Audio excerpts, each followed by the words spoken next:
Hello and welcome to Daily Politics and Trust TV, your platform for robust conversation on issues around politics, policy and governance. I am Shafi'u Suleiman. Tonight, we'll revisit the protracted crisis rocking the People's Democratic Party, PDP, with the battle line widening between pro and anti-former Rivers State Governor Nyesom Wike, asserting control over the soul of the party. The main opposition, PDP, is witnessing an escalation of both leadership crisis and the struggle for the control of the party, leading to fragmentations within the National Working Committee, NWC, which now clearly splits along the contending forces.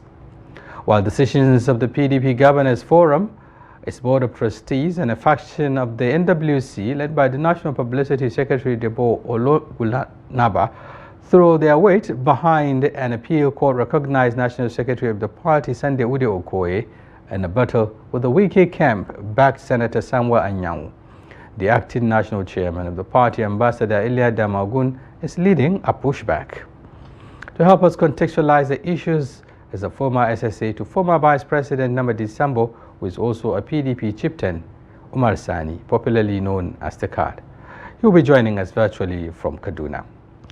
Meanwhile, we'll be concluding our earlier conversation with the National Chairman of the New Nigeria People's Party, NNPP, Dr. Gilbert Agbo Major, on the fallout of the party's National Convention in Lagos, which purportedly expelled the presidential candidate of the party in 2023 and former Governor of Kano State, Rabiu Musa Kwankwaso, and his factional NWC.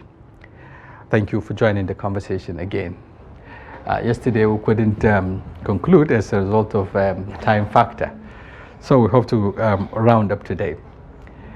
Now, but before we commence the conversation, here are some major developments in the polity.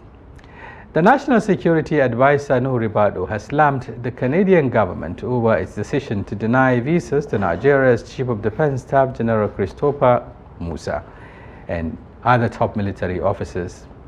Ribadu, who spoke on Thursday at the maiden annual lecture of the National Association of the Institute for Security Studies in Abuja, described the visa snub as disrespectful and declared that Canada can go to hell.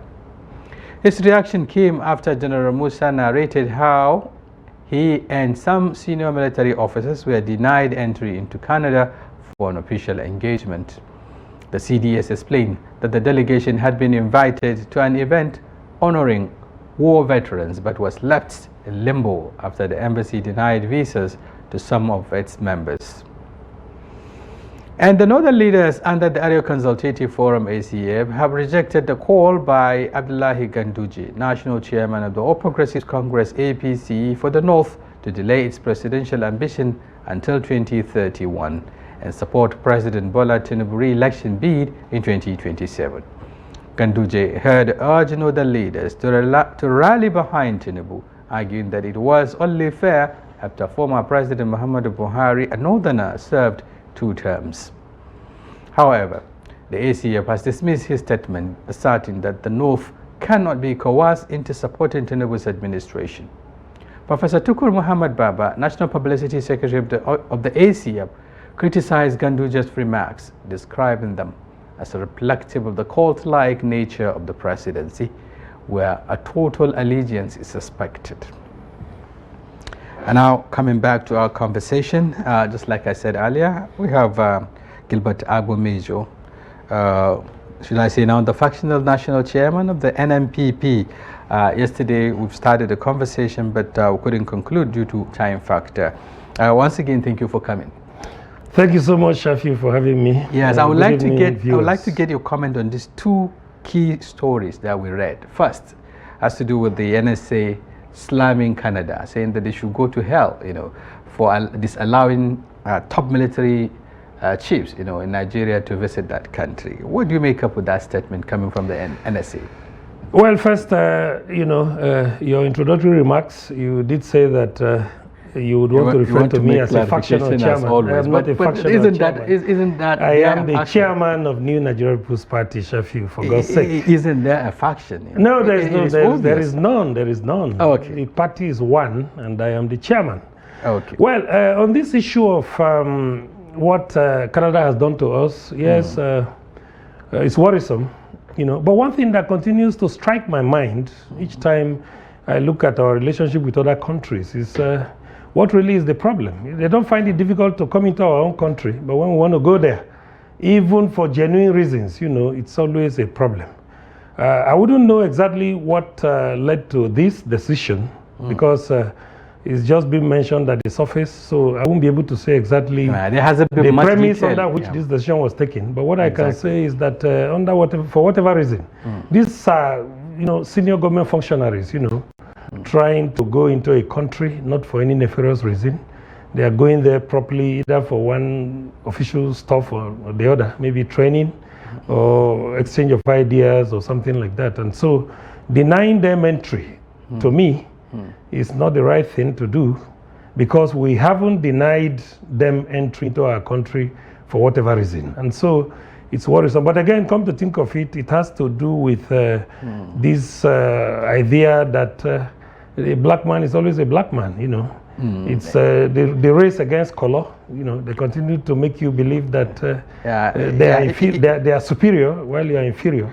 Even though I wouldn't want to make speculations, but, you know, some of those kind of measures are taken when there are issues around, perhaps, you know, alleged, you know, human rights abuses or alleged, and so, you know, this is you know, an international, politics, so to speak. In most cases, you find out that decisions like this are taken based on certain parameters. Either a country is considered, you know, trampling upon civil liberties, or, you know, and so on and so forth. What constitutes civil liberty in one country, you know, differs from what constitutes civil liberty in another country.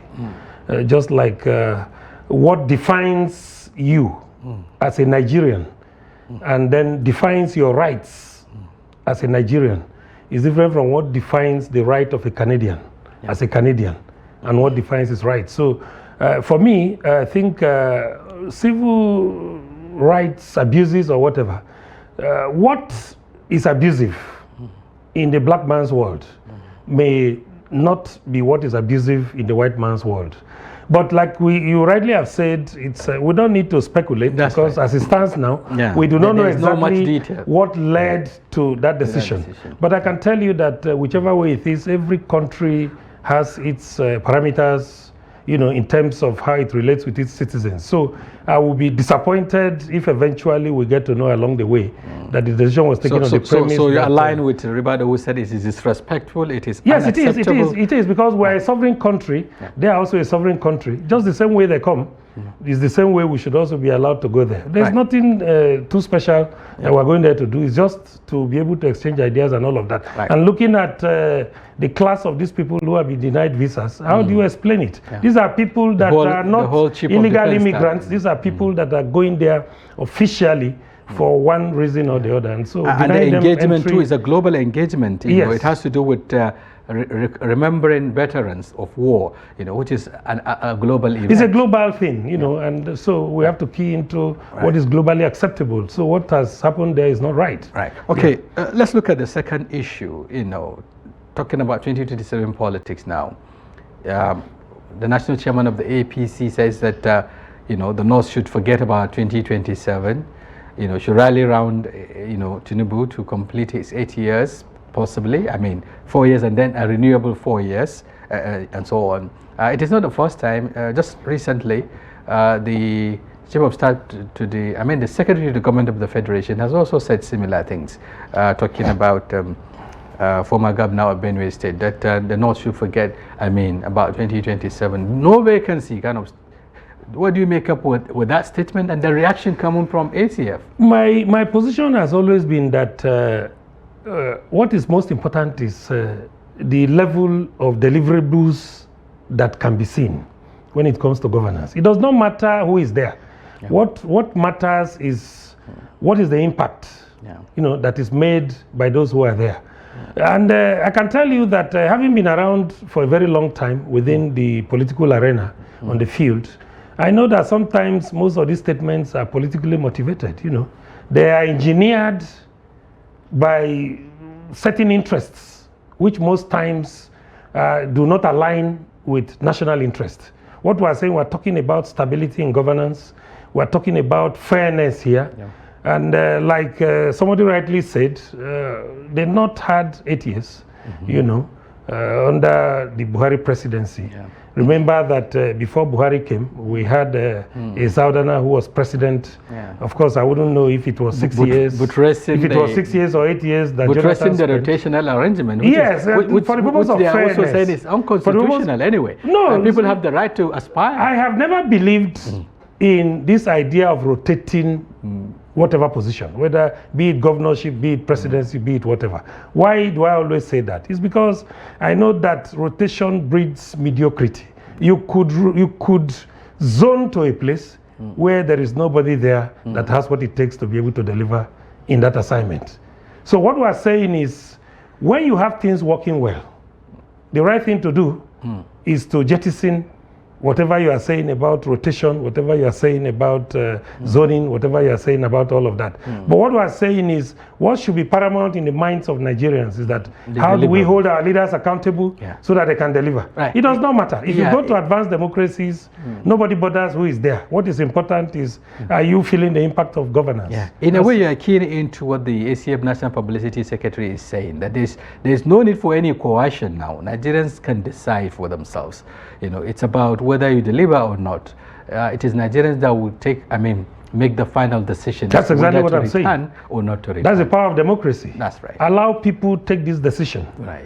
Left to me, it is out of place for anybody to even, because the election is still very far. Yeah. We're talking of a government that is just about 2 years old. We haven't seen much. They are set to do more, according to them. And so we should give them that chance. Right. Let Nigerians know and be able to take a decision as to whether they would want to stay around this government for another 4-year term or not. Right. Nobody should come to coerce us. Nobody should tell us that. Okay, so let's move into our conversation proper now, talking about the crisis in the NNPP. This has been lingering for quite some time now, since after the 2023 election. You know, it seems that the house is not in order. You know, I don't know, but then many Nigerians will wonder, why is this coming at the time the party which initially, urban issue, wasn't in the limelight, now has come to the mainstream of national politics, with even a governor elected, quite a number of members of the State Assembly, the National Assembly, even senator on the platform, and then yet we're having this rumbling. Why is it happening? Crisis is an integral part of the life of every political party. As a matter of fact, any party that does not go through crisis is not growing. That's what I can tell you. For any party to be seen to be growing, the party has to experience some turbulence. Okay. But what is important is how do you surmount it? How do you get out of this turbulence? You know. But for me and for us, as the operators of this party, I can tell you that the hiccups were temporal. They've gone down because, as I talk to you now, those who, talking to Nigerians, making them believe that there's crisis in the party, those who have made you as the anchorman of this program to believe that there's crisis in the party. Is it a make-believe? Isn't it a reality? Now you have factions. No. Slamming, I will continue to insist that slamming. What do you call it? Expulsions upon against each other. No. See, no expulsion has taken place other than the one that consumed Rabiu Musa Kwankwaso, Buba Galadima, and their co-travelers. That's the only expulsion that is none as far as NNPP is concerned. So what about the one that also was slammed against you that was a joke. Of the party? That was a joke. We're not aware of it. That was a joke, a huge joke from charlatans, from jokers. That I can tell you. And I'll continue to tell you. But you call it a joke. Yes, it's a joke because it's already gained traction, so to speak. Because as we speak, the faction of the party that is recognized by INEC is perhaps the one with the fruits, and one that has been transformed. I think, was it last year or so? Logos change and all of that. Let me tell you, it is our responsibility to educate Nigerians on how, because you see, the whole thing, what they churn out to people, they keep saying INEC. And like I said here yesterday, I am not sure if there's any party leader in this country that has stayed the number of years I've stayed as an administrator within the NNPP fold.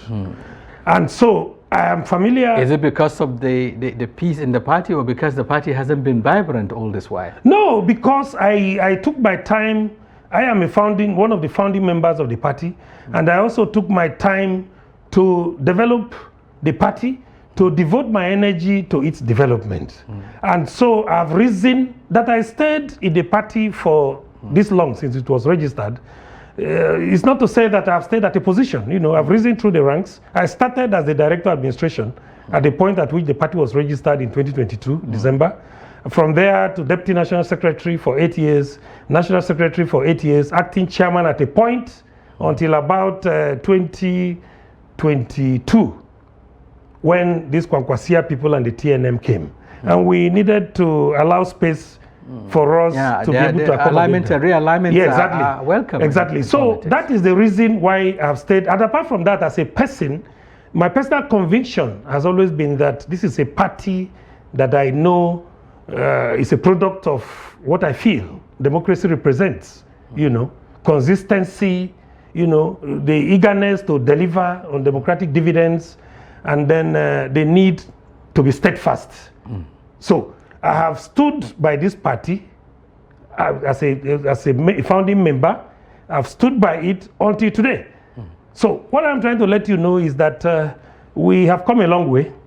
And the issue of whether logo has changed or whatever, I've continued to insist that INEC has a way it works. You know, nobody would come to tell me again how INEC works, because like I said, I have been the liaison officer between this party and INEC since it was registered. So I know how it works. At every point in time, they have something to work with.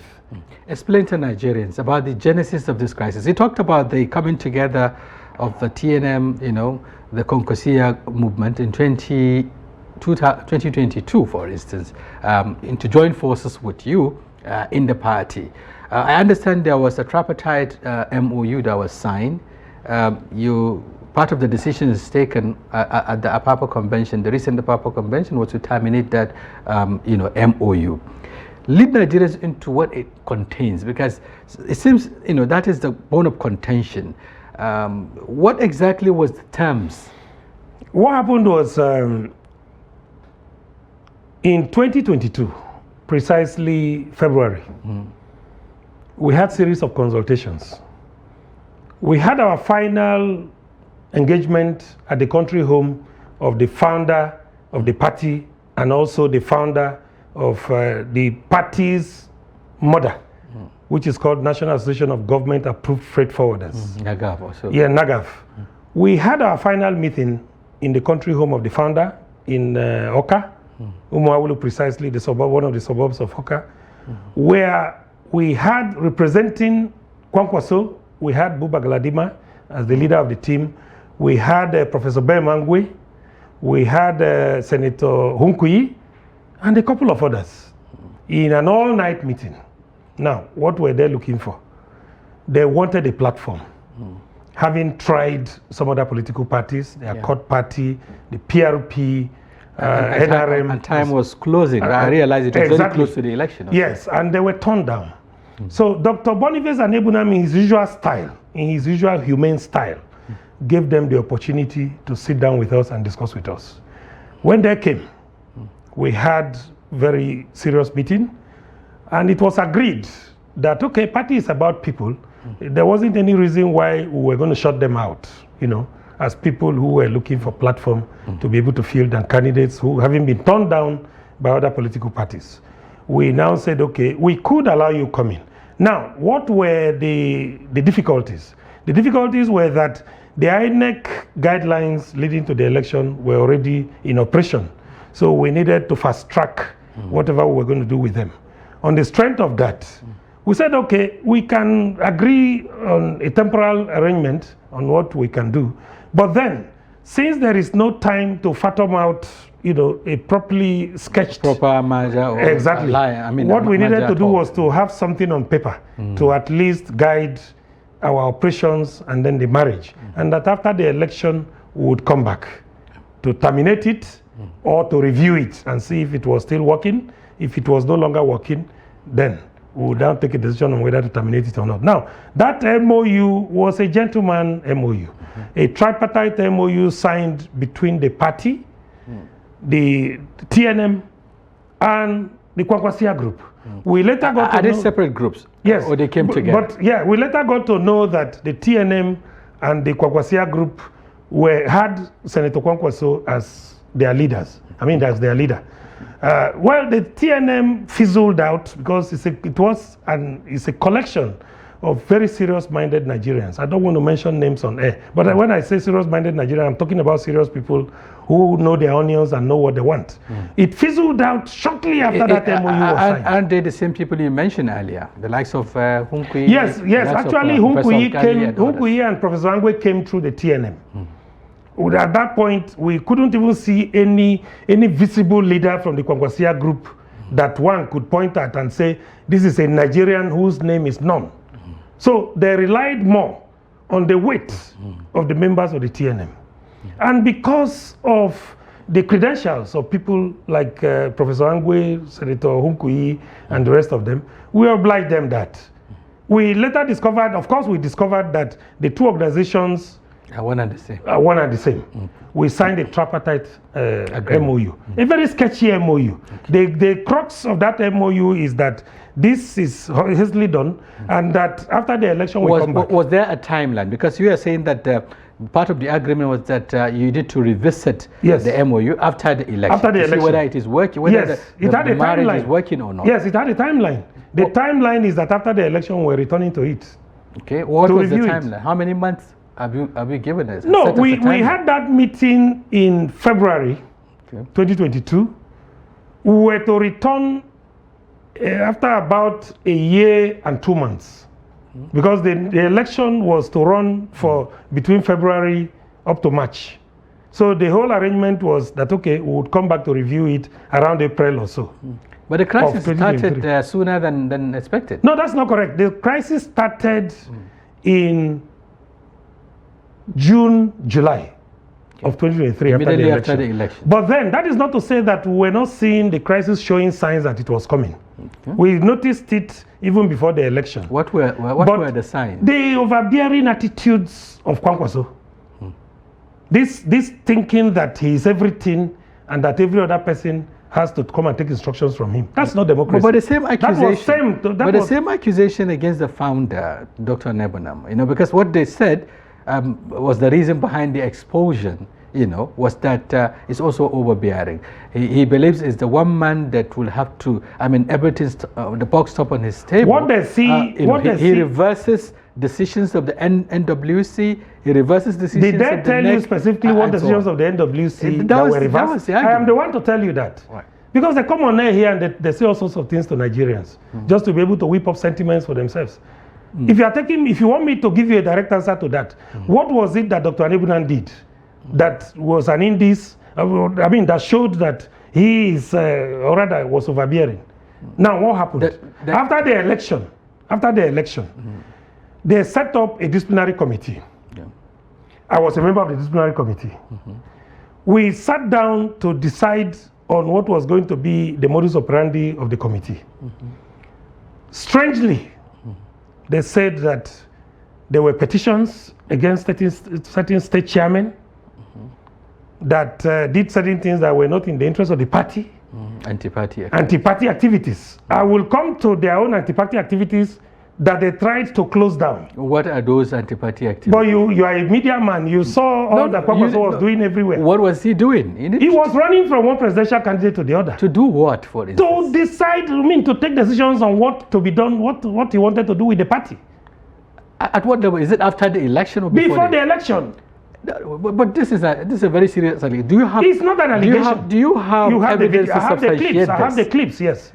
Did you not have a meeting with Tinubu in France? Going after. Did he not meet with His Excellency Alhaji Atiku Abubakar? Was he doing it all alone or with the party? Without the party. I am the one to tell you. But as a politician, he can. Politicians do meet to strategize. So if you are a flag bearer of a party, if you have a reason to have whatever form of discussion you want to have with another flag bearer of another political party, the right thing to do is to let your party know that these are the reasons why you are going to meet with that flag bearer. Was there any time he led the party leadership into those discussions he was having with those presidential candidates? There was none. At least I was the spokesman that time. And as the spokesman, who was the image maker and who would always come on air to defend whatever he was doing, I wasn't privy to what he was doing. And I'm also sure that the then chairman... So you thought that was, you know, not in the interest of the party. But but before you took any decision, you know, that same disciplinary committee now slammed what they call expulsion. Was this a suspension or expulsion at that point in time? On who? On you and... I am the one to tell you the what founder. happened. Okay. What they did was completely not in line with the constitution of the party. Let me tell you what happened. Very quickly, because and then tell viewers what happened. Yeah. We had disagreements on the way the disciplinary committee was going to operate. They said they wanted to have those who wrote petitions on a separate day and those that were petitioned against on a separate day. And I said, that is not arbitration. That is alien to arbitration. When you want to settle a disagreement, you bring the parties together, let them talk. But out of mischief, they turned that down. They now commenced the process, and I pulled out. I said I wasn't part of that.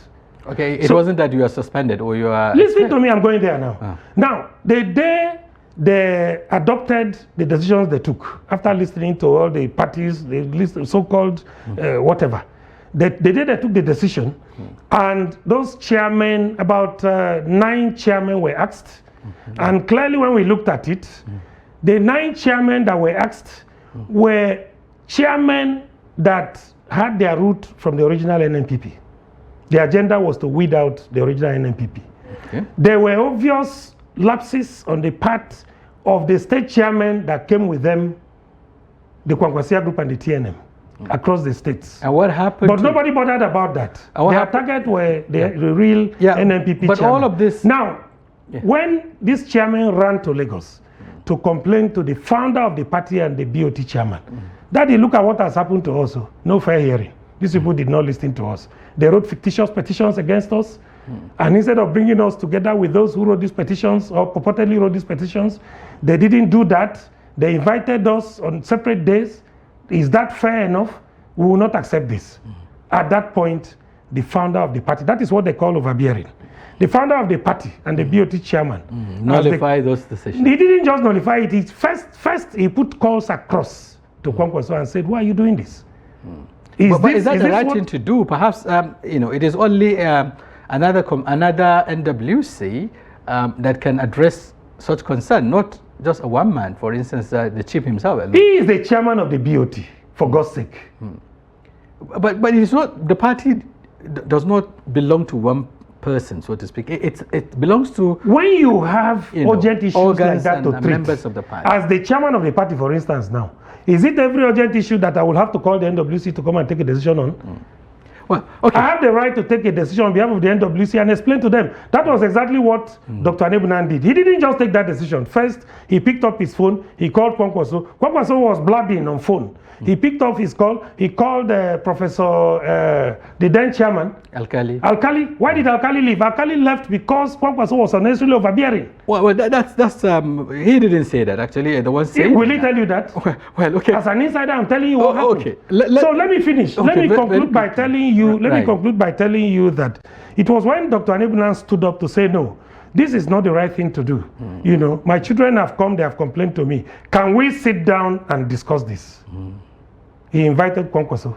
I gave you this opportunity to run on the platform of this party, and by virtue of you being the flag bearer of the party, you are the leader. What really happened?